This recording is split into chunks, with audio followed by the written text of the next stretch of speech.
Hari ini kita orang akan bentangkan tentang kaedah asas ketiga yang bertajuk kesukaran membawa kesenangan. Jadi sekarang ni kita orang ada mengkaji beberapa isu untuk kami bentangkan dalam video conference ini. Sekarang kita akan mulakan kepada isu yang pertama, iaitu ini.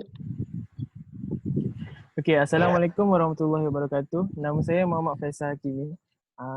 Di sini saya telah mengkaji dua isu semasa yang telah pada masa kini, yang telah berada pada masa kini. Aduh, alamak salah. Taklah. Macam ni? Aku dah sedia. Assalamualaikum warahmatullahi wabarakatuh. Sekarang ni kita orang akan bentangkan tentang asas kaedah ketiga yang bertajuk kesukaran membawa kesenangan.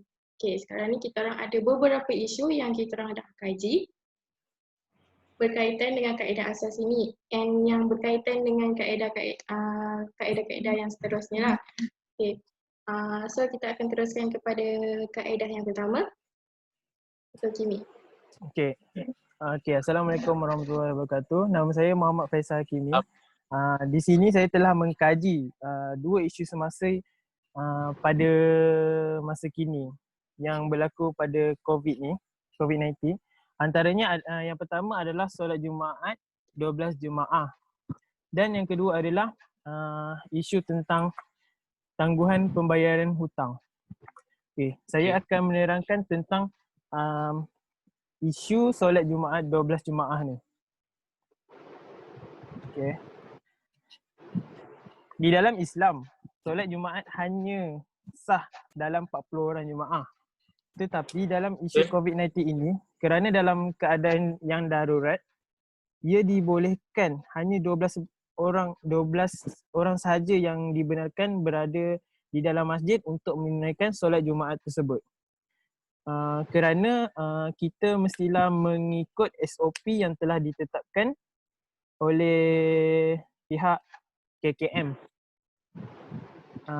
dengan mengekalkan jarak 1 meter dengan jemaah lain semasa solat Jumaat itu dijalankan. Korang boleh faham tak apa yang saya nak terangkan kat sini? Faham kan kalau solat Jumaat kan basic macam kalau kita tengoklah dalam solat-solat lain juga kan kita kena rapatkan bagi jangan ada jarak supaya kita punya sembahyang tu lebih diterima kan. Tetapi dalam isu COVID ni kita mesti mengikut SOP yang telah ditetapkan dengan mengekalkan jarak 1 meter dengan jemaah lain. Antara sabda Rasulullah SAW yang bermaksud yang sakit tu janganlah mendatangi yang sihat. Hadis riwayat Imam Bukhari dan Imam Muslim. Di sini Nabi menerangkan bahawa Nabi Muhammad SAW juga telah memerintahkan mereka yang berada di tempat wabak untuk tidak keluar dari kawasannya, dan mereka yang sihat pula diperintahkan untuk tidak memasuki tempat yang terkena wabak. So untuk dikaitkan dalam isu COVID pada zaman ini, orang yang kena virus COVID ni tidak perlu untuk keluar rumah. Mereka perlu dikuarantin dan dirawat di hospital ataupun tempat rawatan COVID ni. Faham tak? Faham. Kalau orang yang sihat pula perlu dikuarantin. Perlu jugalah dikuarantin. Bukanlah dikuarantin macam tak boleh keluar langsung. Tak boleh keluar, dia just tak boleh keluar rumah untuk pencegahan daripada terkena wabak COVID-19 ni. Saya akan teruskan dengan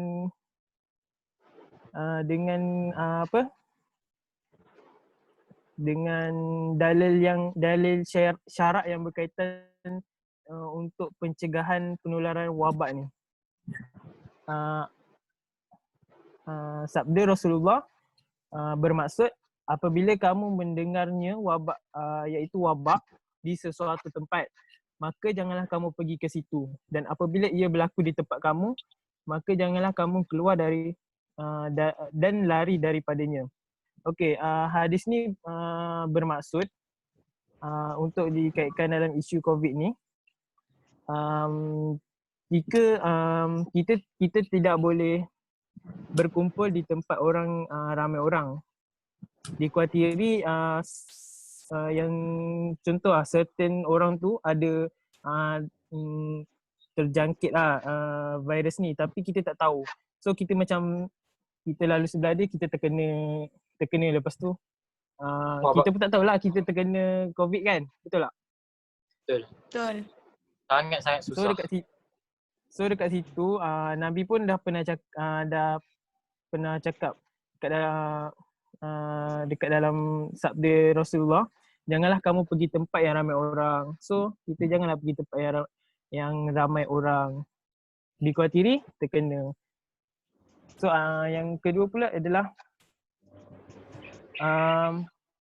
firman Allah Subhanahu Wa Taala, wahai orang-orang yang beriman, apabila diserukan azan untuk mengerjakan sembahyang pada hari Jumaat, maka segeralah kamu pergi ke masjid untuk mengingati Allah, iaitu dengan mengerjakan sembahyang Jumaat, dan tinggalkanlah berjual beli pada saat itu. Yang demikianlah adalah baik bagi kamu dan juga mengetahuinya hakikat yang sebenar. Surah Al-Jumu'ah ayat 9. Ayat di atas ni merupakan dalil pensyariatan dan kewajipan wajibnya kita untuk solat Jumaat bagi orang Islam. Selain itu, solat Jumaat juga adalah antara beberapa kelebihan yang digunakan khusus pada ummah Nabi Muhammad SAW supaya mereka mendapat kemuliaan pada hari Jumaat. Okey, kat sini diceritakan, saya ringkaskanlah. Kat sini orang lelaki wajib untuk pergi sembahyang Jumaat kerana mempunyai fadilat yang baik untuk orang lelaki. Tidak diwajibkan ke atas orang perempuan. Okey. Okey, kaedah yang saya boleh kaitkan dalam isu solat Jumaat 12 jemaah ni adalah kaedah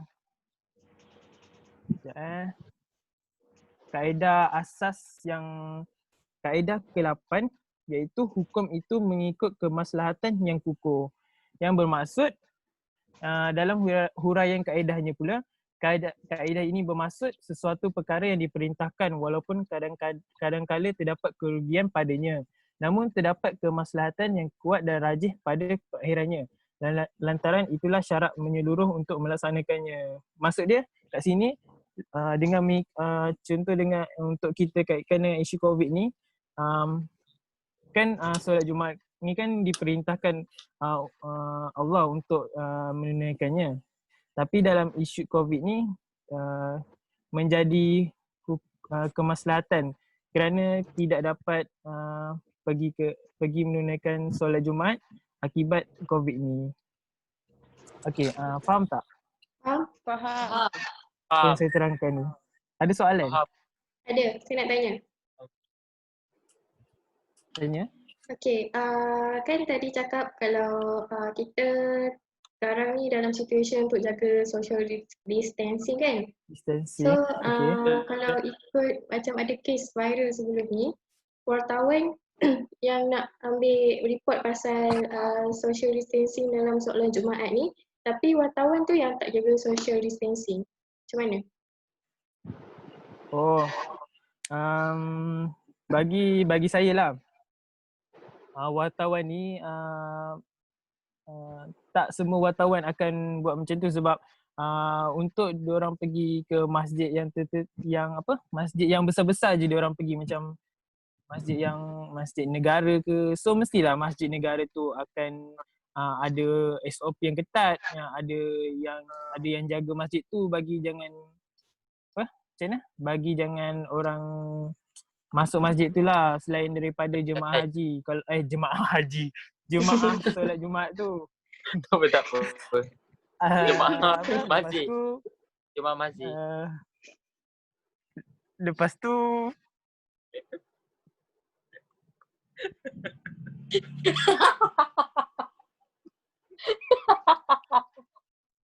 Gelak je lah. Okey. Teruskan. Okey, teruskan. lepas tu mestilah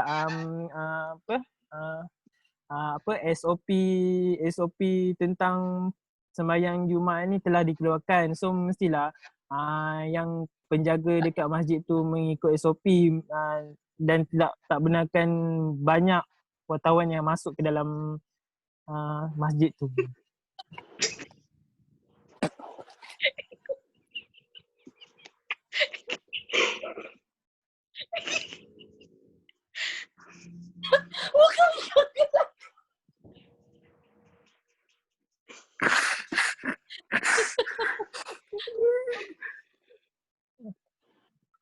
Weh, boleh cut ke Lily? Tak tahu lah, Dik. Okey, saya teruskan dengan isu. Kalau tak boleh cut macam mana? Okey, teruskan. Kalau tak boleh, Saya akan teruskan dengan isu yang kedua, iaitu isu tentang penangguhan pembayaran hutang.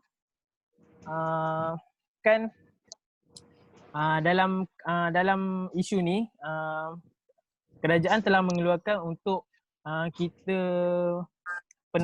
penangguhan pembayaran hutang kepada bank, kepada rumah, kereta selama 6 bulan. So dalam masa 6 bulan tu kita tak adalah bayar hutang daripada hutang rumah, bayar kereta, bayar bil-bil apa semua kan.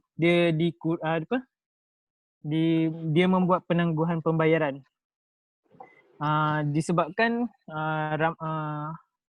Hal ini disebabkan kerana ramai yang macam mana? Yang kurang pendapatan. Kerana mereka tidak keluar bekerja sebab dikuarantinkan. Disebabkan virus ni. Ya, betul. So kalau dalam Islam, apabila kita berhutang, kita mestilah wajib membayar hutang tu kan? Pada tepat waktunya. Betul tak? Betul.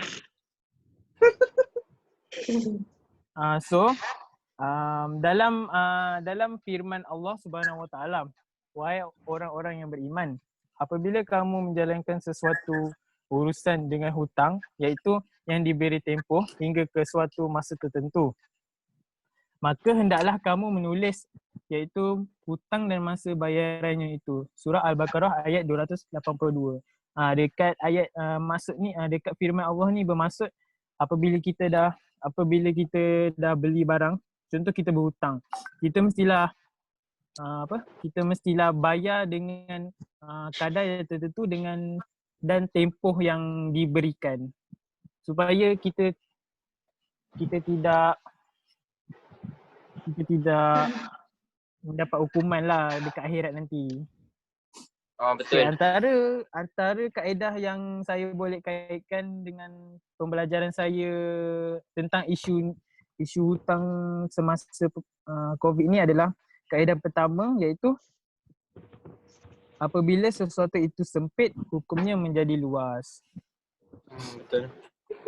Sebagai contoh macam sekarang ni isu COVID. So kita ada kesempitan untuk membayar hutang kita sebab kita tak kerja. So kita berada dalam kesempitan. So dalam hukumnya menjadi luas ni bermaksud dengan kerajaan telah memberi tangguhan pembayaran hutang kita kepada semua yang kita nak bayar hutang lah. Okay. Ada apa-apa soalan tak? Tak ada. Saya ada. Okay.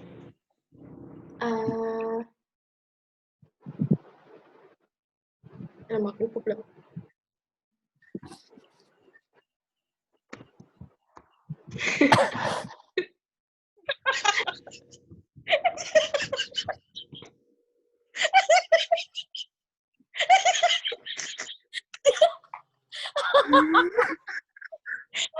Bodoh lah. Aku daripada tadi tahan gelak. Kalau nak gelak sila mute Tapi kau Kalau nak gelak sila mute. Lupa. Kalau nak gelak sila mute. Aku boleh cut weh, jangan risau, boleh cut. Saya boleh Weh, kan? nanti kalau Baby tahu. tak pun aku nak muntah.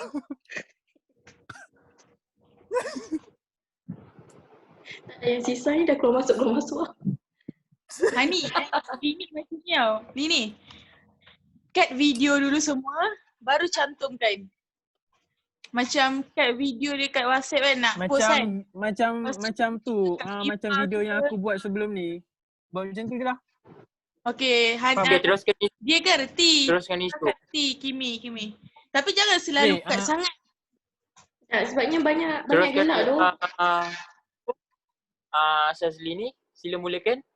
Aku tak tahu really ni kau nak tanya soalan. Tapi kau lupa. Aku lupa isu dia weh. Isu apa weh?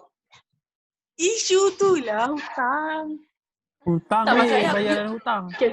Betul tak botol aku ni daripada tadi gatal bang. Aku nak garu tapi aku tahan. Eh, Tak tahu. aku tak Weh. ada tolong dengan siap. Macam nak edit. Weh, Kalau nak gelak, kalau nak carut, sila mute. Boleh mute dia. Macam nak Boleh, edit tu. bodoh. Kau lah kau nak mute lepas tu kan. Kau gelap macam ni lah. Weh, aku nak kencing kita tak? dengan Sumpah. isu Syazli ni pula. Weh nak kencing pula. Kimi ni masalah lah. Nak kecil lah. Jemaah haji Jemaah haji. Isu Syazli ni, isu Syazli. Weh, Sal, kau berapa isu Sal? Satu ke dua? Tak tahu lah, satu je kot. Itulah aku Apa? rasa aku buat satu cukup pasal ubah halal haram je. Sebab yang politik tu macam tak ada kena-mengena sebenarnya. Okay lah. Nanti tolong edit lah. Aku tak edit tu. Sal, suruh Sal edit weh. Saya edit tau. Ini nanti kau send, ini Okay. nanti kau send Telegram kan. Telegram boleh send video panjang kan. Lepas tu nanti kau send kat Star. Kau suruh dia edit. Okay. Nak tunggu Kimi ni. Aku nak tanya soalan. Kimi, kau nak datang rumah aku pukul berapa?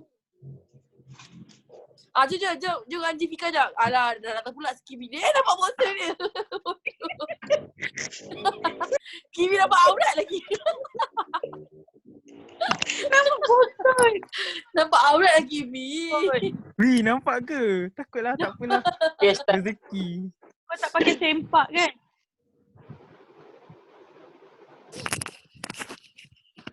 Weh, nanti aku cakap macam mana nak editnya. Nanti boleh potong. Nanti aku suruh Sah edit. Sah atau kau?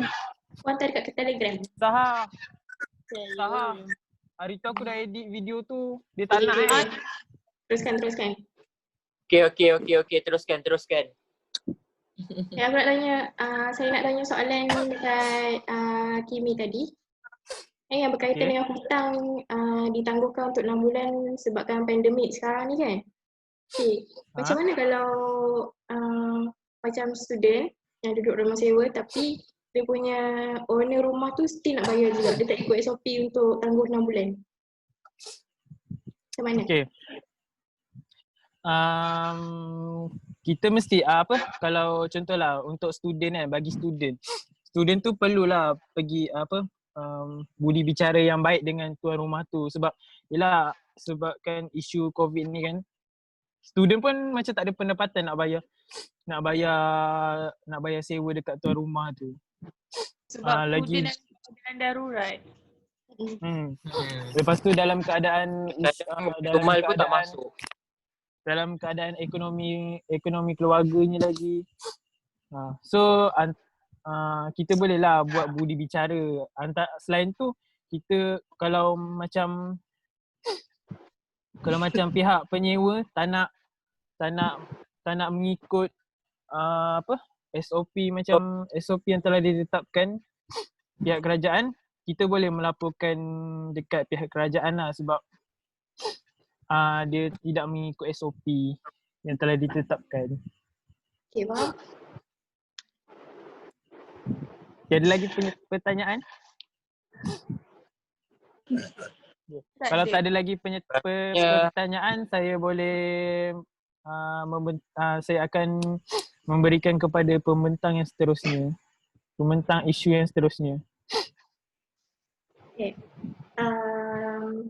Nama saya Nushalini binti Mat Sazali. Waalaikumsalam. Waalaikumsalam.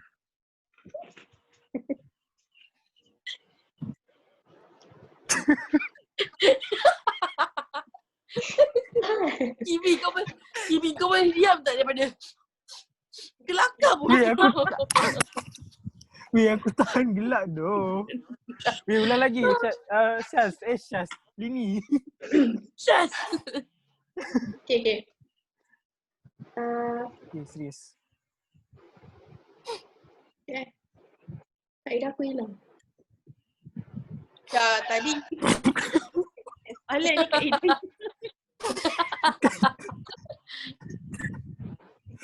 Aku syak nak aku spoil korang gelak sebab jemaah haji tu lah. Memang kalau kau tak takut mesti kita tak gelak pun. Sebab Jemaah haji 12 orang je. Buat dekat masjid je jemaah haji ya. Sumpah jemaah haji tu mengacau. Okay. Okay, teruskan. Okay, saya akan teruskan.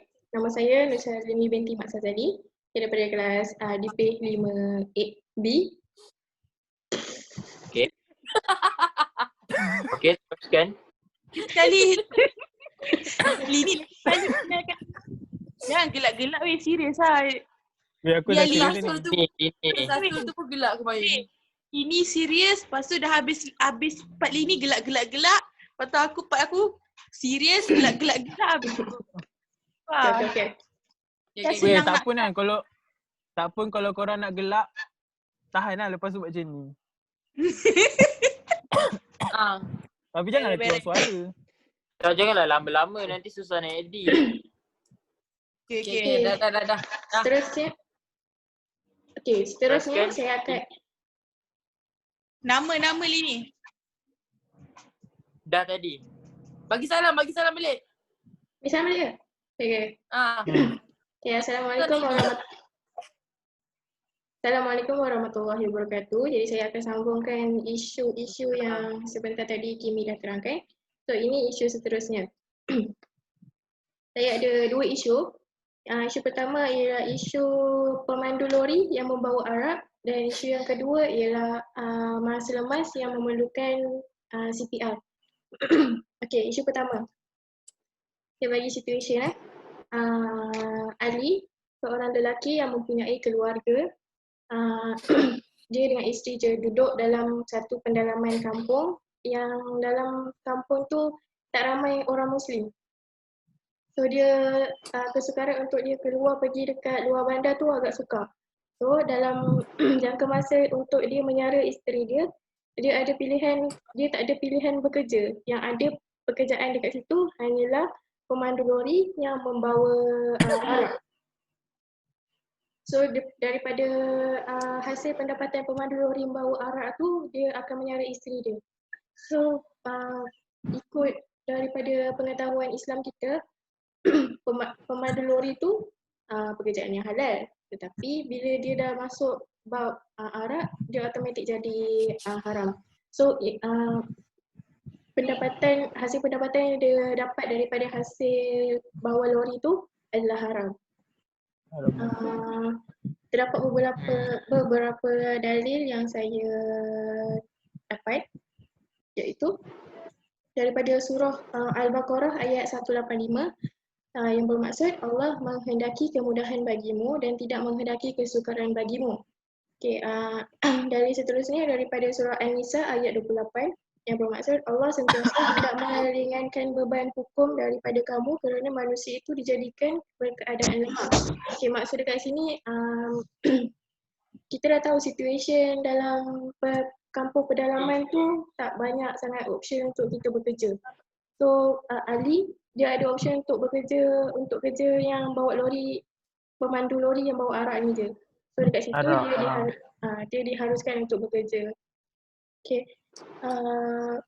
Ada lagi satu riwayat riwayat Abu Hurairah, Rasulullah SAW bersabda, akan ada satu masa seseorang itu tidak mempedulikan hasil pendapatan yang sama ada haram ataupun halal disebabkan dia dalam keadaan terdesak untuk menyara keluarga dia.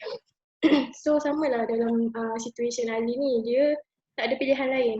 So walaupun dia punya pendapatan tu dia dah tahu haram, tapi dia terpaksa buat kerja tu sebab dia nak menyara isteri dia untuk membeli pakaian, makanan, keperluan harian lah. As kita pun tahu Islam menyarankan kepada kita supaya menjadi orang yang terbaik.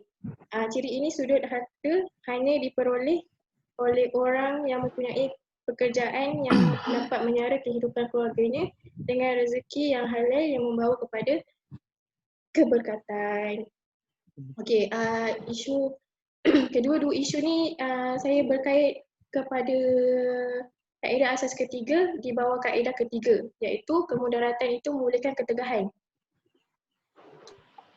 Yang bermaksud keadaan kemudaratan itu memulakan perkara-perkara yang ditegah atau dilarang. Ia merupakan hukum pengecualian dalam keadaan terdesak dan terpaksa mengharuskan perkara yang tidak diharuskan dalam keadaan biasa. Okey, untuk isu pertama ni ada apa-apa soalan?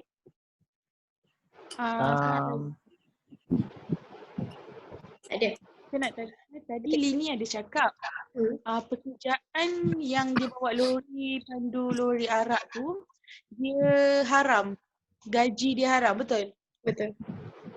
Okey, andai kata dia tergantung pada niat. Kalau niat dia nak bekerja tanpa menyentuh benda haram, macam mana tu Lini? Kita macam back to Islam, sebab Islam mengatakan arak itu haram. Jadi apa-apa yang berkaitan dengan arak, dia akan tetap jadi haram. Tak kisahlah niat nak pegang ke, niat tak nak pegang ke, dia haram. Okay, terima kasih. Ya, ada lagi soalan? Ya. Saya. Okay.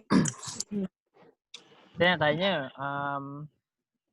kalau contoh seorang tu dia kerja dekat, contoh ada kedai 24 jam macam 7E kan. Lepas tu ada dekat 7E tu ada jual arak, bia ke, benda yang arak lah kan. Lepas tu kan dia macam tak ada option lain lah nak kerja kat situ. Sebab lepas tu lagi satu sebab dia sebab sebagai contoh lah dia baru lepas SPM. Lepas tu dia just nak kerja sekejap sementara menunggu keputusan, menunggu untuk masuk universiti kan. So dengan hasil gaji yang dia dapat tu, dia adakah hasil tu haram ataupun halal? Sebab dia macam niat untuk bekerja saja, macam niat bekerja tapi dia tak ada option lain untuk kerja dekat tempat lain, macam tu. Okey. Apakah macam pendapatan dia tu, hasil pendapatan dia tu macam mana? Okay. Kalau kita tengok 7-Eleven ni mostly dekat luar bandar kan, dekat bandar-bandar. So bila kita dekat kedudukan dekat bandar, mesti ada banyak sangat peluang pekerjaan. Sama ada kedai runcit pun kira peluang pekerjaan juga. So ikut situation pekerja tadi tu yang dia bekerja dekat 7E yang ada arak. Okay, jika dia ada dua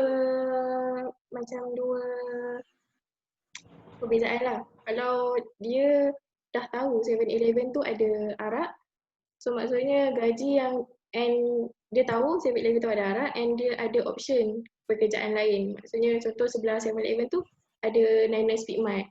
So 99 Speedmart tu dia tak cuba untuk apply, tapi dia apply untuk 7E je.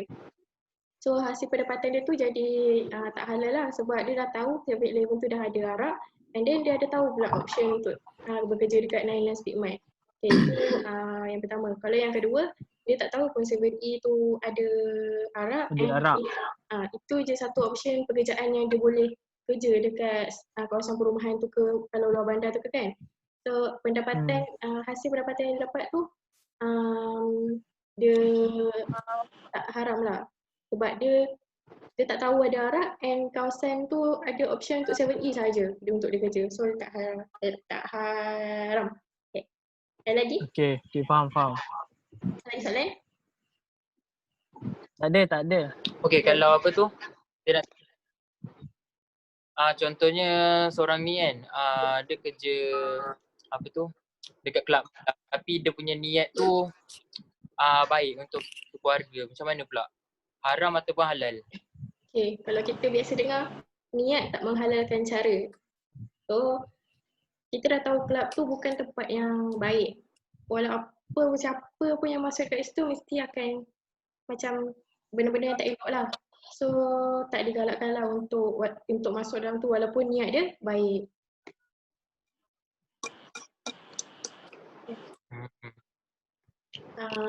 Tak ada soalan So lain? gaji dia haram lah.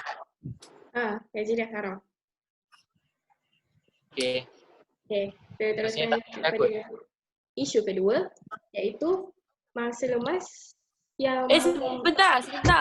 Okay, ada soalan? Sebentar. Okay, saya ada soalan. Okay. Apa tu? Macam mana? Okay, soalan dia di sini. Macam mana? Okay, kalau kita ada one of kita punya family members lah, kerja dekat tempat yang macam club semua tu, kita sendiri tahu pekerjaan dia tu macam Lily cakap tadi lah, niat tak menghalalkan cara kan. Dan kita banyak kali macam nasihat dia macam carilah kerja lain, banyak lagi kerja sini. Tapi dia cakap kerja tu kena dengan jiwa dia. Okay, macam tu. So apa pendapat Lini ataupun apa Lini punya saranan untuk kita tegur dia dengan cara lebih baik supaya dia berhenti dengan pekerjaan dia tu. Sebab kita sendiri tahu pekerjaan dia tu bukan tak kena lah, macam tak di apa orang kata? Tak sesuai. Tak sesuai orang Islam lah. dengan kita sebagai umat Islam, yes. Okay. Kalau dia dah cakap macam dia dah selesa dengan pekerjaan yang dia buat sekarang, so apa pada pendapat Lina lah, apa yang kita boleh buat is keep on going, bagi tahu dia pasal prinsip pekerjaan dalam Islam. Apa yang boleh, apa yang tak boleh. Walaupun pekerjaan tu dah sesuai dengan dia, tapi kita still kena bagi tahu pasal Islam. Pasal hasil pendapatan yang dia akan dapat tu dah boleh tahulah mesti tak halal kan. Itulah, kita kena keep on going bagi tahu dia pasal Islam ni. Itu je. Okay, faham. Okay. Saya akan teruskan kepada isu seterusnya, isu terakhir untuk saya. Isu masa lemas yang memerlukan pertolongan CPR. Okay. Yang ni pun saya akan bagi situation. Situation yang berkaitan dengan kawan saya lah. Okay, iaitu Hani, Sah dengan Kimi pergi bercuti dekat Pulau Pangkor. Pulau Pangkor tu dia tersorok sikit lah. Okay. So antara diorang bertiga ni, antara Kimi dengan Sah mempunyai education tentang CPR ni ataupun cardiopulmonary resuscitation. Sah ni dia pernah belajar lah pasal CPR ni, jadi dia mempunyai ilmu pasal CPR. So satu masa tu tiba-tiba Hani lemas. Bila Hani lemas, kita sebagai orang sekeliling tu mesti macam panik ke apa kan. So kita terus call dengan bomba ke polis ke. Tapi cuba bayangkan dalam kawasan pulau tu untuk dapat bantuan polis ataupun bomba dengan secepat mungkin tu agak lambat. Ambil masa yang lama lah kan untuk dia dah sampai. So kalau kita still nak tunggu bantuan daripada orang atasan ni, si Hani ni mesti dah nyawa-nyawa ikan dah kan, sebab dah tak dapat udara, oksigen. So apa yang boleh kita buat dekat situ adalah Sah, orang yang berpengalaman ataupun orang yang terpelajar dengan ilmu CPR ni. So dia diharuskan untuk membuat CPR kepada Hani. Walaupun dalam Islam kita tahu seorang lelaki dengan perempuan tidak boleh bersentuhan ataupun lebih daripada itu. So dalam keadaan darurat macam ni, kita diharuskan untuk melakukan CPR untuk Hani tu dapat oksigen untuk bertahan sampai orang atasan sampai ke tempat yang itulah.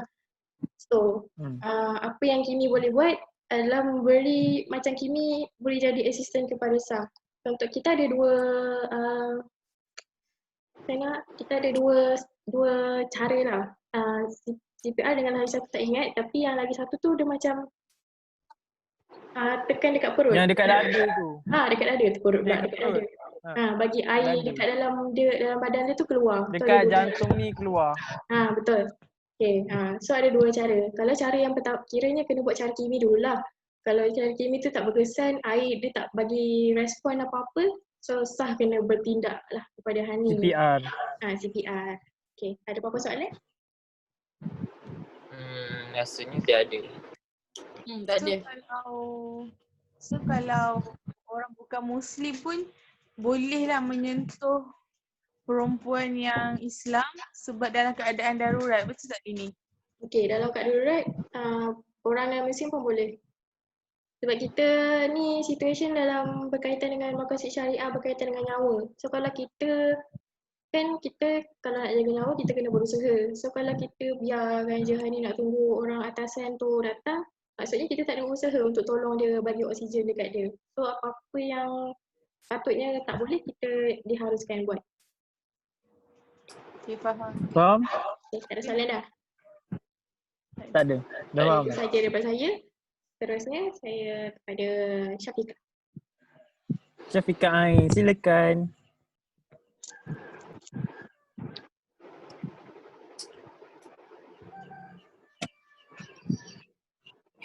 Punya ayam mana tu? Ayam Kimi tu. Bismillahirrahmanirrahim. Assalamualaikum warahmatullahi wabarakatuh. Nama saya Nur Syafiqah Ain. Waalaikumsalam. Sekarang saya nak terangkan tentang kesukaran datangkan kenangan. Betul ke? Betul. Betul lah. Betul lah. Betul. Betul lah yang kita cakap tu. Ulang balik. Serius saya semua gelak lu. No. Weh, cepat Susah sikit ini. weh, nanti ayam aku bangun. Bekak nanti. Okay, 1, 2, 3. Bismillahirrahmanirrahim. Assalamualaikum warahmatullahi wabarakatuh. Nama saya Nasya. Waalaikumsalam. Saya daripada kelas 5B. Saya ingin menerangkan isu darurat tentang berkaitan memakan makanan haram ketika keadaan darurat. Okay, macam yang korang tahu, semua binatang yang haram sebagaimana semua binatang yang haram diharamkan makan apabila apabila kita dalam keadaan normal.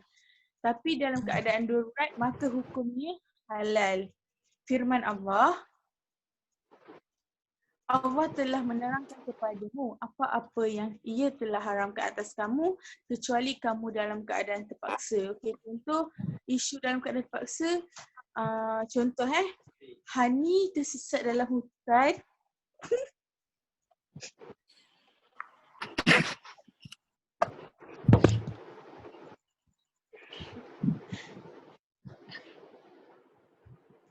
Okay.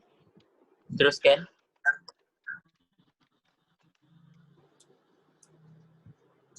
Teruskan Syafiqah. Maaf kita Teruskan Syafiqah Ain. minta maaf sebab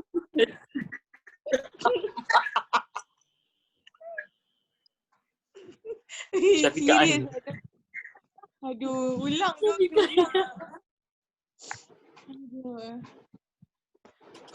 Sikit je aku punya. Semua salah start. Dia cakap Syafiqah Aina. Kena tahan. Confident. Kau nak gelak-gelak ke? Dah, semua serius. Tarik nafas. Confident lah Sah Syafiqah Aina. Okay. Bismillahirrahmanirrahim. Assalamualaikum. Sah, gelak dulu Sah. Okay. Bismillahirrahmanirrahim. Assalamualaikum warahmatullahi wabarakatuh. Nama saya Nur Syafiqah Ain Jamal Mukhtar. Hari ini saya akan terangkan tentang isu keadaan mendatangkan kesenangan. Okey. Saya ada dua isu. Okey, isu yang pertama tentang halal memakan makanan haram ketika darurat. Okay. Semua binatang yang haram diharamkan pada ketika dalam keadaan normal. Manakala dalam keadaan darurat maka hukumnya halal. Betul tak? Betul. Betul. Firman Allah Subhanahu Wa Taala, Allah telah menerangkan kepadamu apa-apa ia telah haram ke atas kamu kecuali kamu dalam keadaan terpaksa. Okay, dalam keadaan terpaksa, contohnya Hani dia tersesat dalam hutan. Dia pergi hiking, huha-huha, dia tersesat dalam hutan. Okay. Dia tersesat dalam hutan dalam tempoh masa yang lama. Okay, sehari 2 hari dia boleh ada bekalan makanan. Okay, dah masuk 3 hari, dah masuk 4 hari dia dalam keadaan darurat. Tak ada bekalan makanan. Maka makanan yang di dalam hutan tu kebanyakan makanan yang haram oleh makanan yang haram oleh agama Islam lah. Contoh, Hani terjumpa bangkai. Dia terpaksa memakan bangkai. Hani dalam keadaan darurat. Maka ia dibenarkan dan ia dihalalkan.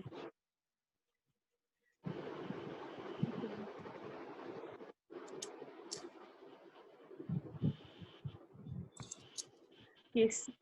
Dalil berkaitannya, sesungguhnya Allah hanya mengharamkan kepada kamu memakan bangkai, darah, daging babi dan binatang yang disembelih tidak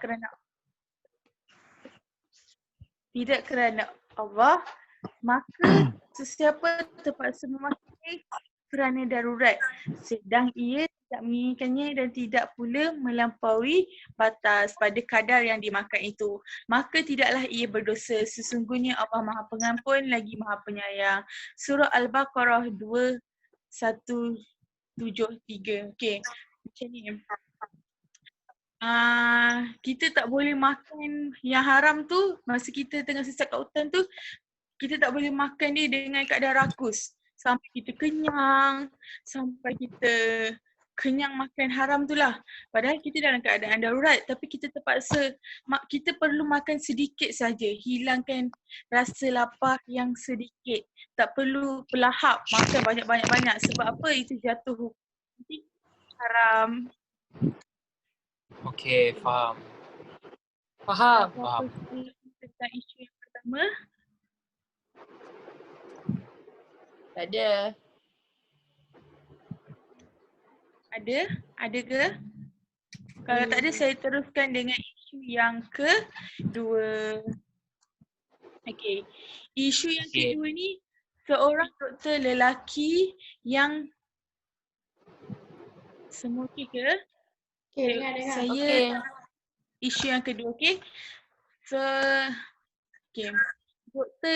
Doktor lelaki sambut kelahiran. Isu yang kedua. Okey. Kenapa doktor lelaki sambut kelahiran? Kerana pesakit dalam keadaan darurat untuk melahirkan pada waktu itu tiada doktor perempuan yang bertugas. Maka doktor lelaki boleh menyambut kelahiran dengan syarat yang tertentu.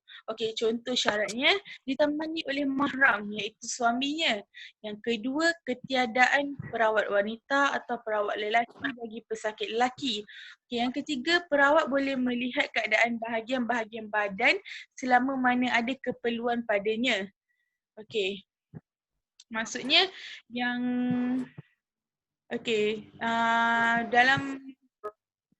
dalam ni saya berkait dengan kaedah ketiga, erti kemudaratan itu membolehkan tegahan. Kaedah ini bermaksud keadaan kemudaratan itu membolehkan perkara-perkara yang ditegah atau dilarang, ia merupakan hukum pengecualian dalam keadaan terdesak dan terpaksa mengharuskan perkara yang tidak diharuskan dalam keadaan biasa. Okey, itu saja 2 contoh yang saya beri. Ada apa-apa soalan? Ada yang tak faham boleh tanya. Faham. Faham. Faham ya? Ada soalan. Saya. Ada soalan. Okey, teruskan Syazlini. Okay, macam mana kalau kita dah syarat beranak tapi kita still nak kita still juga nak untuk doktor perempuan yang sambut kita. Tapi dalam situasi tu, doktor lelaki je ada. Maksudnya kita dah syarat dah ni, tapi kita still dengan ego untuk nak doktor perempuan juga. Okay. Perkara pertama yang boleh dibuat, pihak hospital bincang dengan ahli keluarga, terutamanya kepada suami. Okey. Yang kedua, kalau dah terdesak sangat, tak nak, mungkin kita boleh serahkan kepada perawat wanita. Tahu tak perawat wanita? Contoh jururawat. Jururawat tapi didampingi oleh doktor tanpa Nurse. melihat alat medis. Nurse. Nurse tu bahasa Inggeris. So maknanya yang sambut bayi tu nurse, lepas tu yang bimbing nurse tu doktor lah, macam tu. Doktor. Tanpa melihat ke alat sulit Wanita. perempuan. Tapi nurse ada ke education untuk bersalinkan perempuan tu? Bukan Sebab nurse ada dengan lah. lain Ada. Ada. Sebab itulah Sebab nurse tu lah tu dia jadi nurse. dalam bilik tu. So tapi dalam masa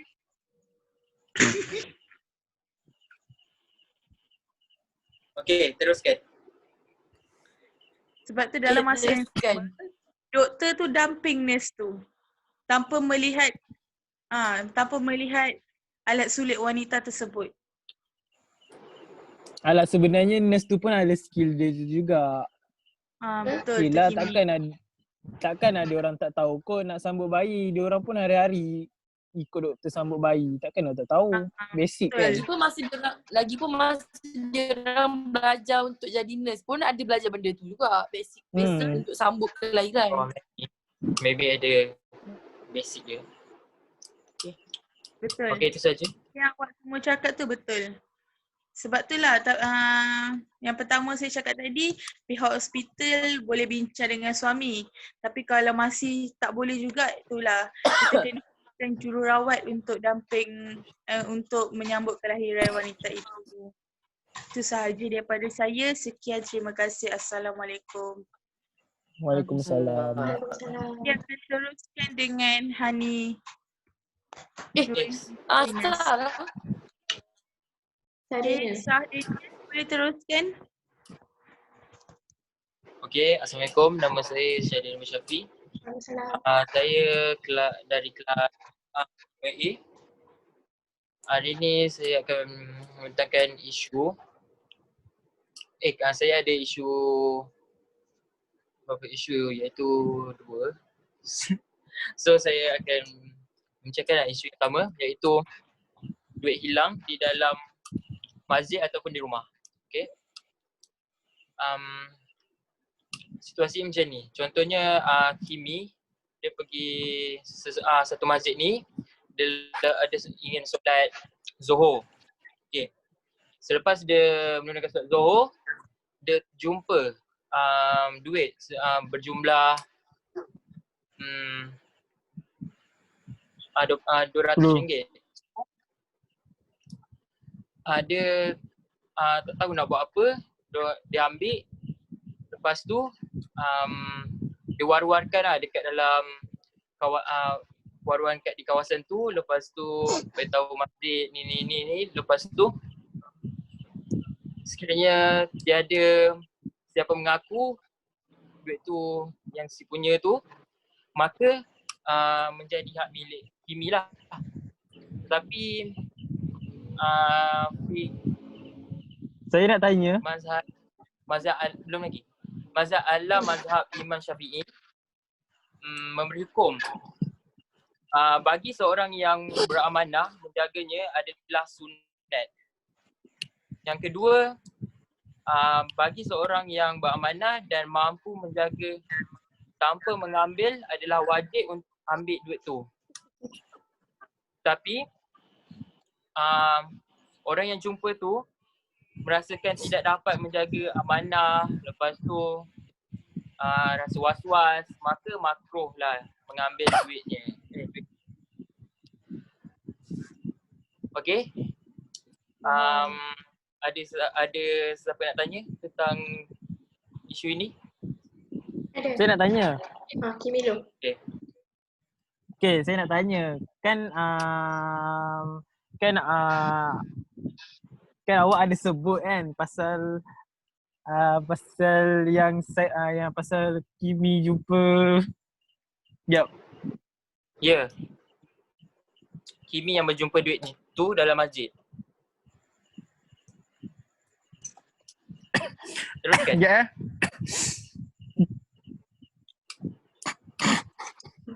Review okey ke? Okay, saya Okay, teruskan. Kimi okey ke tak tu? kan tadi dah ada cakap yang Kimi tu ada jumpa duit 200 kat masjid. Yes. Betul. Dekat masjid. So kan, kalau dia jumpa duit kat masjid, kalau macam pendapat saya lah kan, mestilah orang tu nak sedekahkan ke masjid. So yang si Kimi tu tak So yang si Kimi tu tak payahlah nak ambil duit tu. Ya, Letak je lah kat dalam tabung masjid tu, betul tak? Dia menjadi hak milik dia. Lepas tu, lepas tu kenapa nak jadi hak milik dia? Lepas tu dia ambil, dia pakai. Baik dia sumbang kat masjid. Saya belum cakap lagi tadi sebenarnya. Okey, dia jadi hak milik. Adakala dia nak guna duit tu ke, atau dia nak masuk dalam tabung masjid ke, nak sedekah ke, nak derma ke, everything terpulang kepada dia sebab hak milik. Tengoklah dia punya dia punya hati dia nak derma ke, nak apa ke, ikut kepada dia. Sebab dia dah war-warkan, dia dah tahu, dia dah tanya orang sekeliling, lepas tu macam-macam lagi lah. Tak ada orang mengaku, jadi dia jadi duit tu jadi hak milik. Faham. Tapi kalau bagi saya faham. Tapi kalau bagi saya lebih better letak je dekat dalam tabung masjid tu, dapat pahala kan, betul tak? Kimi, sebenarnya pendapat awak tu betul, tapi lain orang kan lain cara dia. Manusia ni rambut je sama hitam, hati lain-lain. Kita tak tahu dia orang. Betul, yes. Okay, kita pergi. Okay, dah. Fika faham? Faham. Betul. Tak ada soalan dah? Tak ada. Isu yang kedua. Tanya apa? Mami nak tanya. Okay, contohnya kan, kita terjumpa wallet dekat mall. Wallet tu kita nak bagi kat siapa? Tak, ataupun kita ambil? Tu pula macam tadi, situasi yang saya cakap tu, situasi dia sama je sebab dia terjumpa. Lepas tu dia dah war-warkan dekat orang sekeliling, dia tak jumpa, tak ada orang nak mengaku, semua kan. So pulanglah dia nak bagi counter, servis counter tu yang dekat mall tu. Ikutlah dia nak bagi tu, lepas tu ni, tapi rasanya dia bagi kat situ, lepas tu pihak mall tu akan war-warkan dekat sebab macam kalau wallet dia ada IC, betul tak sah? Betul. Tengoklah kejujuran orang sebab orang-orang kan lain-lain. Tengoklah dia nak ambil duit tu ke ataupun dia hilang. Sebab dekat dalam wallet kan ada IC, ada alamat. Tengoklah. Maybe kalau hati dia baik, dia pulangkan. Kalau tak, dia ambil IC. Saya faham. Betul. Dia faham? Okey. Saya ada satu pendapat. Bukan pendapat lah. Saya nak tanya pendapat awak. Pendapat apa? Okey.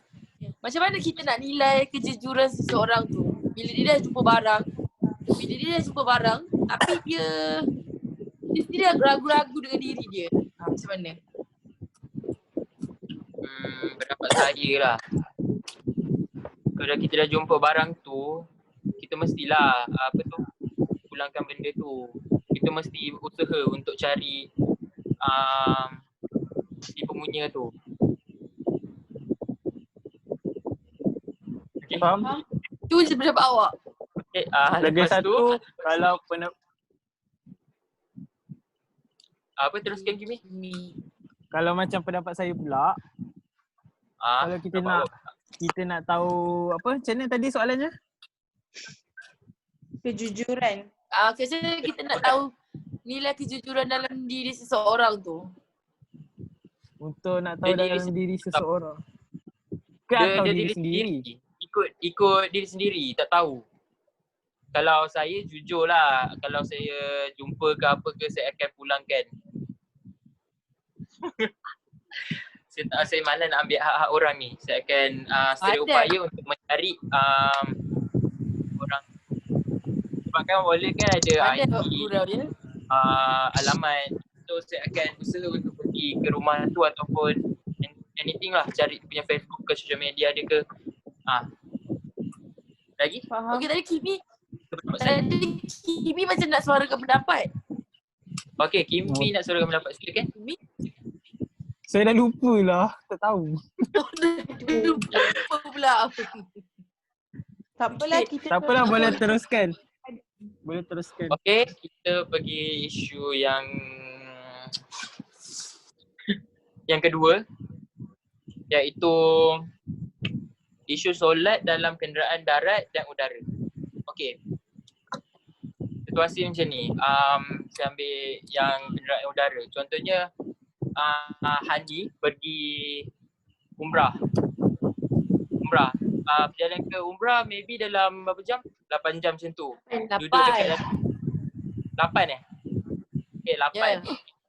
So beribadah ni sangat penting untuk umat Islam. Dalam melakukan perjalanan kewajipan. So Hani ni dah pergi naik kapal terbang. So mengalami lah masa 8 jam tu. So dia rasa nak solat. Boleh, tak ada masalah. Cara dia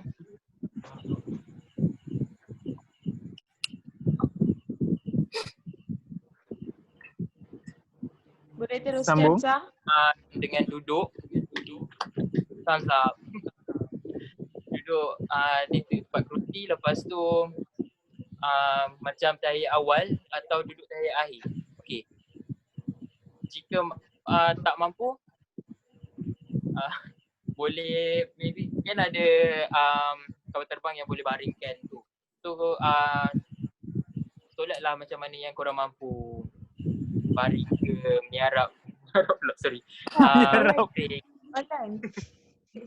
Saya soalan. Lepas tu ketika tu berniatlah takbiratul ihram dan menghadap ke arah kiblat. Selepas itu teruskan solat dalam keadaan berdiri. Okey ni dah.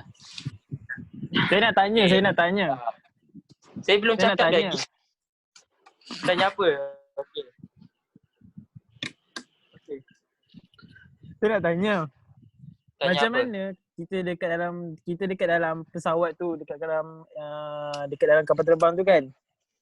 Yeah. Macam mana kita nak yang tadi yang Sah bagi tahu yang kita boleh sembahyang tu kan? Ya. Lepas tu macam mana kita nak tahu arah kiblat tu? Tahu arah kiblat. Kiblat ni kan Kan ada. kalau dekat atas Dia ikut Dekat arah atas tu pesawat kan. jalan. just duduk je mengarah kerusi tu, pakai tali pinggang, solat je macam biasa sebab Yang penting niat. yang penting niat menghalalkan cara. Ini niat menghalalkan cara. Yang penting niat. Saya ada soalan lagi. Saya ada soalan. Okey, tadi macam Sah cakap boleh solat baring dalam kapal terbang tu. Macam mana kalau orang tu gemuk? Mana nak baring? Okey, ulang balik. Macam mana kalau orang tu gemuk? Gemuk kan tak ada masalah. Gemuk lah Mestilah lagi. seat dia besar. Gemuk lah lagi okey untuk baring.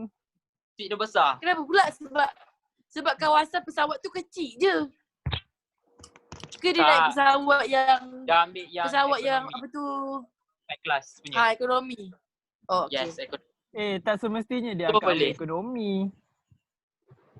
Ni Tak contoh. semestinya dia ambil ekonomi. Maybe Maybe Isa bagi Kalau- contoh kalau- untuk orang kalau yang tempat yang kecil. orang kaya-kaya. Yang kecil. So duduk kalau contoh untuk orang yang miskin pula. yang miskin mana pergi travel dek. Ya ke? Travel duduk rumah. Ada kalau dia dah ada rezeki untuk pergi haji, Macam mana? Dah kan, dia bercakap. Orang sponsor. Betul orang sponsor kan? orang sponsor. No sponsor. Boleh. Mestilah dia Tabung ada haji. buat tabungan. Tabung haji. Dia buat tabungan haji. Boleh. Ada. Tak mesti ada je semua space. benda nak harap orang. Ada je Oh, space dalam emosi betul ya Kimi. itulah pasal carilah space yang sesuai. Kalau tak boleh duduk ke ataupun carilah tempat yang selesa untuk solat. Lepas tu duduk tahiyat awal. Mestilah korang tak tahu kan cara nak duduk tahiyat awal dan tahiyat akhir dekat dalam pesawat tu kan. Macam mana nak duduk tahiyat awal sedangkan boleh duduk kat atas kursi. Kau nanti sengit sini ke sana macam tu. Ya, tapi ni lah saya nak tunjuk cara dia. Tunjuk. Dia buat tahiyat awal dan tahiyat akhir ni dia duduk dengan apa cara yang boleh. Kau buat je lah macam mana, wajib. Janji kau punya wajib pula. Kau punya solat tu akan sah. Sebab Niat. tu niat untuk memudahkan orang tersebut lah Kita solat. untuk menunaikan ibadah. So, saya nak tanya Ibadah apa? Ibadah solat. So, saya nak tanya satu Ya, soalan. Fika Aina. Okay. Syafika Ain. Okay, macam ni. Tahnian, dia macam ni tau. Macam mana kalau kita jamak solat tu? Kalau kita tak mampu nak solat dalam kenderaan. Boleh. Boleh juga. Betul. Yang penting niat tu Itu tepat sangat. jamak daripada rumah. Bukan, maksud saya jamak selepas turun daripada kenderaan. Selepas flight tu sampailah. Jamak lah dekat surau yang ada dekat airport. Saya nak tanyalah. Tanya apa tanyalah. Kenapa ia diperlukan untuk kita untuk solat jamak? Solat jamak. Sebab Kimi, menggantikan solat Kimi. untuk menggantikan solat. Bukan, salah. Saya rasa sebab Jamak tu tu bukan ganti solat. sebab musafir perjalanan melebihi 12 mahalah kan? Betul tak? Betul. Jawapan Betul. maaf saya mencelah. Jawapan saya tu salah. Jamak bukan untuk menggantikan solat. Jamak itu menggabungkan dua waktu Perjalanan menjadi yang satu. jauh kan? Untuk perjalanan yang jauh, ya betul. Yang melebihi So, awak 12 marhalah. Awak kena betulkan statement awak. Jamak bukan mengganti solat. Jamak dia menggabungkan dua solat menjadi satu waktu. Betul. Kita sama-sama belajar. So kalau awak salah, saya betulkan. Apa salahnya? Betul. Ni betul. Betul tu.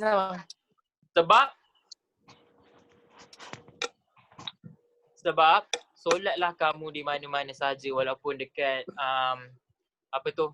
kenderaan Awang-awangan. dan darat ke, solatlah sebab solat ni penting. Solatlah kamu sebelum disolatkan. Bukan penting, wajib. Solatlah kamu sebelum kamu disolatkan. Solat wajib Solat sangat wajib. Okay. Wajib untuk umat Islam. So jangan tinggalkan walaupun di mana-mana sahaja. Okey? Okay. Okay,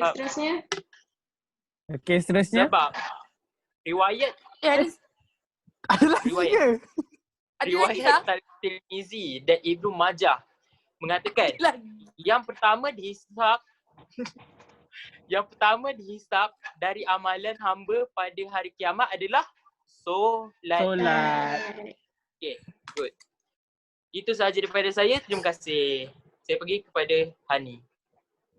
Okay, sekejap. Movie part. Korang ni babi. Weh, aku penat siap. Weh, bocor aku sakit Kimi tu. dah. Masalah Kimi. Kimi dah nak kalah. Ni nak berbalah kan. Babi dah Kimi. Dah je gaduh. Ya, aku habis lagi. Aku dah mencelah. Lepas tu jawapan sah macam bodoh. Kejap je babi. Ya dah, sumpah. Kejap. Jawapan ni macam bocai tau. Jawapan ni macam Dah tanggung. Kau Member dah ngantuk. Member dah ngantuk. memang dah ngantuk dah. Dah pukul 3 tu. Kita bincang. Weh, cepat weh. Okay, are you guys ready? Ni. Ready. Okey, pergi kepada Hani. Weh, kucing jatuh. Weh, kucing. Are you guys ready? Weh, korang dah ready ke? Ready. Okay. Dah Jangan gelak tau. Aku serius ni. Janganlah post. Lawak lah. Tak payahlah post. Kak Ida post je kak. Dah. Kat Facebook. Kau tengok kat Facebook. Tak payahlah. Okey kak, jangan delete tau kak. Kak jangan delete. Kak Ida Facebook dah. Kak Ida Facebook nama apa? Nak stop. Nak stop. Facebook nama apa? Weh, aku Facebook dah nama apa? Palau kau. Kau dah nervous. Kak Ida jangan delete tau. Weh, Kak Ida kau tu palau aku pula. Facebook nama apa? Nak stop nanti. Kimi tahu.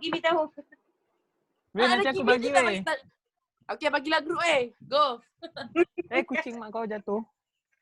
Kucing mak kau. Weh, penat doh. Okey, Cakap tadi. Aku rasa macam apa aku cakap ni.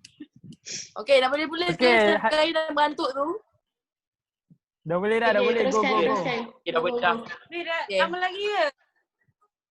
Weh, sabar Siapa sekejap. orang? Kalau kau cakap bila dah habis. Dah, okay. Okay, Assalamualaikum warahmatullahi wabarakatuh. Nama saya Nurihani Salam. Syafinas binti Omar Siddiq. Saya daripada kelas ZP5B. Jadi saya akan teruskan dengan isu yang terakhir. Okay, kita make it simple je sebab masing-masing dah mengantuk. Okay, isu saya berkaitan halal dan haram sesuatu ubat dalam keadaan darurat. Okay, macam kita tahu, setiap penyakit ni, dia mesti ada ubat yang diciptakan untuk merawat penyakit tu, betul tak? Betul. Okay. Saya ambil contoh penyakit yang ada pada masa kini iaitu wabak COVID-19 ni. Macam kita tahu, para doktor belum jumpa lagi vaksin ataupun ubat yang boleh merawat penyakit COVID-19 ni. Boleh jumpa lagi ubat yang boleh merawat penyakit COVID-19 ni sebab macam kita tahu COVID-19 ni dia punya simptom-simptom dia macam basic je, demam, batuk, sesama, syirik birit semua tu kan. Saya bagi keterangan sikit lah. Saya bagi keterangan sikit tentang keperluan merawat penyakit menurut syarak. Islam sangat mengambil berat dalam aspek penjagaan kesihatan dan rawatan penyakit. Umat Islam disuruh menjaga tubuh badan supaya sentiasa berada dalam keadaan sihat dan berikhtiar mengubat apabila dijangkiti penyakit. Ini bertetapan dengan pesanan Rasulullah. Sesungguhnya Allah telah menurunkan penyakit dan penawarnya dan dia telah menjadikan bagi setiap penyakit itu penawar. Maka kamu semua berubatlah dan janganlah kamu semua berubat dengan benda-benda yang haram. Hadis riwayat Abi Dardah radhiyallahu an. Secara ringkasnya, hukum berubat ada dua iaitu wajib dan harus. Bagi orang awam, hukumnya harus iaitu ketika ia masih dapat menanggung kesakitan, dapat bersabar ataupun penyakit itu belum teruk. Macam contoh untuk orang awam ni bagi korang faham. Contoh macam kita lah. Kita student selalu pening kepala, tak cukup tidur kan. Kadang-kadang migraine, demam, batuk, sesama. Biasanya kita takkan terus pergi hospital kan. Kita takkan macam hari ni dah demam, sekejap lagi petang dah pergi hospital. Tak kan? Kita bisa akan tunggu 2-3 hari kalau dah betul-betul teruk baru kita pergi, betul tak? So maka hukum dia dekat situ harus. Sebab kerana ia masih maksudnya kita boleh tanggung lagi sakit tu. Kita dapat sabar lagi. Macam kita tahu Islam kan menitik beratkan sabar dalam kehidupan kita kan. So dari segi sabar menempuhi penyakit yang kita dapat tu pun dituntut dalam Islam lah. Okey. Keperluan seterusnya, keperluan berubat menjadi wajib ke atas umat Islam yang tidak mampu menanggung kesakitan yang dialaminya ataupun penyakit itu boleh mengancam nyawa. Okey, ini macam sakit-sakit berat lah yang macam kita tahu AIDS ke, HIV ke, sakit jantung ke. Okey, macam yang penyakit sekarang ialah COVID-19 kan. Okey. Sakit tu yang kita sakit COVID-19 tu dia boleh mengancam nyawa. Dia boleh mengancam nyawa kita. So dekat situ kita wajib untuk orang kata merawati, mencari ubat penawar untuk penyakit tu. Okey. Oleh sebab itu umat Islam mempunyai pilihan sama ada hendak berusaha mengubati penyakit ataupun bersabar menanggung kesakitan yang merupakan ujian Allah. Macam kita pun sendiri, kita masing-masing umat Islam, kita tahulah setiap sakit tu ujian daripada Allah dan sakit itu penghapus Dosa. Okey. Nampaknya masing-masing sudah mengantuk ya. Sudah kedua. Okey. Walau bagaimanapun hukum berubat ini boleh menjadi haram apabila apabila pesakit itu beritikat yang kuasa menyembuhkannya penyakit adalah ubat yang digunakan, sedangkan hakikat penyembuhannya adalah kuasa Allah. Begitu juga sekiranya penyakit berubat dengan benda-benda yang diharamkan dan dilarang oleh syarak. Okey. Hukum berubat ni juga boleh jadi haram bila kita beranggapan dan kita macam alah aku sihat ni sebab ubat, aku sihat ni sebab doktor, bukan sebab kesihatan tu yang Allah bagi kat kita. Maksudnya kita selalu macam aku sembuh sebab doktor, bukan sebab Allah. So dekat situ hukum dia boleh jadi haram lah. Dan juga boleh jadi haram kalau pesakit ni berubat dengan benda-benda yang haram lah. Macam pakai bomoh ke kan. Macam orang-orang Melayu zaman sekarang ni, bukanlah Melayu je tapi fikir Melayu je. Tapi mostly orang yang buat ni semua kebanyakannya Melayu kan. Okay, saya sambung lagi. Penggunaan ubat sewaktu darurat. Okay, isu ni saya rasa bertepatan dengan isu semasa sekarang ni sebab kita dalam keadaan darurat, mana keadaan yang kita tak jumpa penawar ataupun vaksin untuk COVID-19 ni. Okay. Macam kita tahu macam kita tahu kita nak menyembuhkan penyakit kita ni dengan menggunakan ubat yang halal. Macam kita saya tanya korang makan ubat, pernah tak korang ambil tahu ubat tu halal ke haram ke, apa kandungan dia semua, pernah tak? Tak. Makan So je. memang makan je kan. Kalau bagi lagi Makan. kalau doktor okay.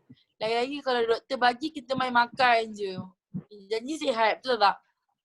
Betul. Betul. Tu masing-masing. Okay. Okay. So dekat sini Wahbah Al-Zuhaili iaitu profesor dalam bidang perundangan Islam di Universiti Damsyik telah memberi kata takrifan. Darurat ialah berlaku ke atas seseorang satu keadaan yang berbahaya atau kesusahan yang sangat berat, yang mana dibimbangi berlakunya kemudaratan atau kesakitan terhadap jiwa, anggota, maruah, akal atau harta dan segala benda yang berkaitan dengannya.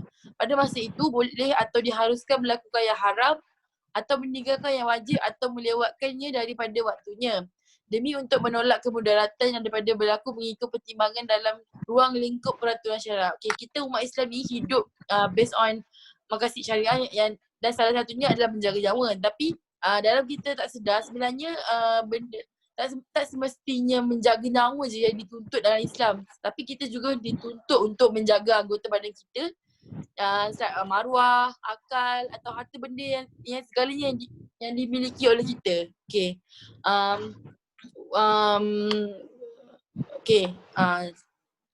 Dr. Yusuf Al-Qaradawi pula dalam buku tulisannya Halal dan Haram dalam Islam menekankan dan mengingatkan umat Islam agar tidak mempermudah-mudahkan kelonggaran oleh syarat atas alasan darurat. Okay.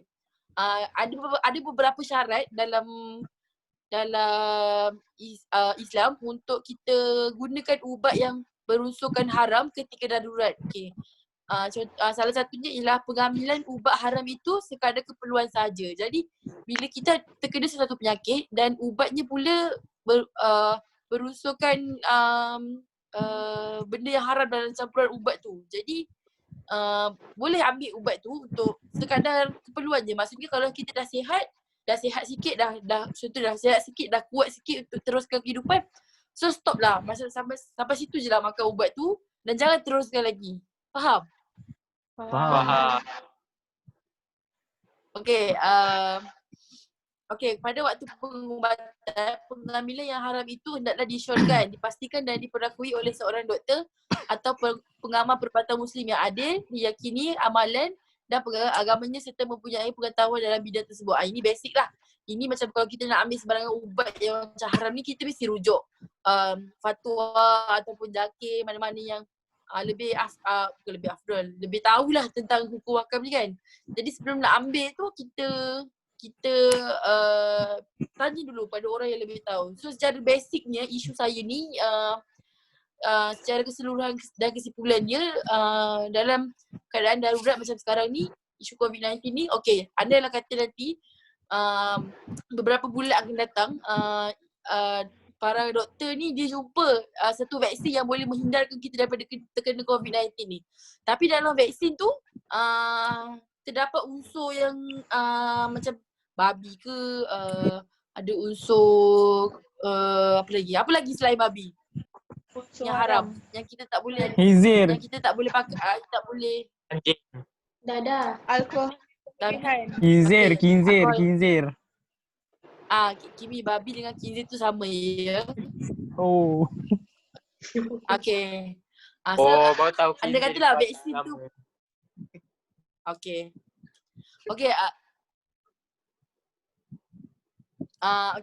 So anda katalah satu hari nanti vaksin untuk COVID-19 ni ditemukan dan kerajaan kita wajibkan untuk semua orang ambil vaksin tu supaya tak kena COVID-19 ni. Jadi kita ambil lah, maksudnya kita sekadar ambil vaksin tu sekali je semua hidup untuk elakkan kita daripada terkena vaksin tu. Itu kira-kira macam dalam keadaan darurat lah sebab dah tak ada penawar lain selain ubat tu, jadi maka dibolehkan untuk kita ambil vaksin tu. Okay, boleh faham semua? Faham. Okay, sajalah memandangkan kawan-kawan saya semua dah mengantuk. Tak, ni Okay. presentation. Okay, selesai. Dah, boleh Selamat cakap, boleh hari cakap. raya. Sah, Iman nak tengok. Iman nak cakap. Selamat hari raya. Salam COVID. Weh, Iman nak cakap ni weh, Sah. Cakap apa?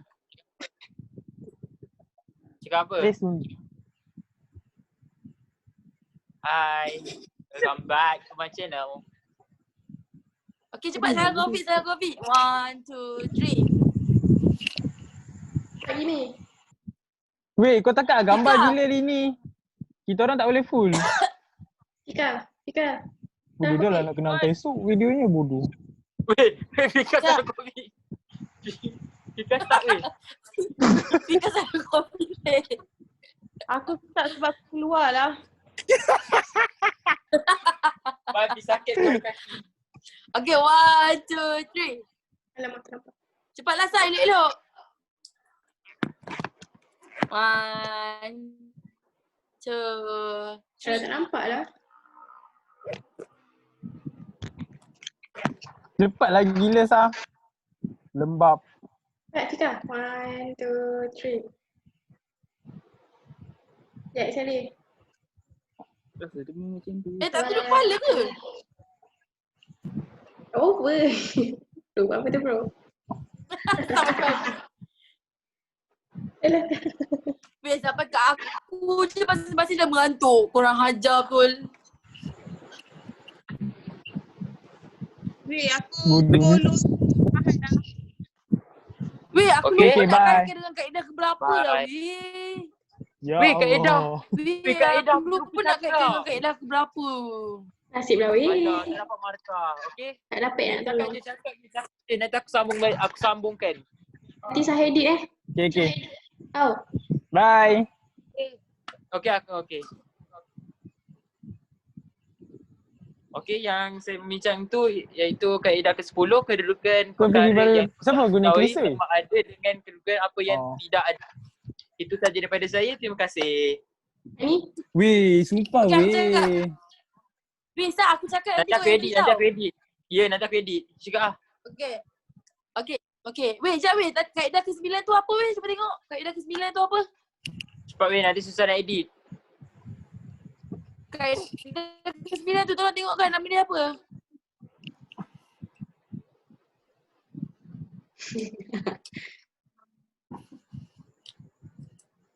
Woi, palau aku pula. Kaedah Itu ke-9 yang tu apa? kedua tu iaitu kaedah ke-10. Weh, tolong tengok kan. Ya, tengah tengok. Kaedah ke-9 tu.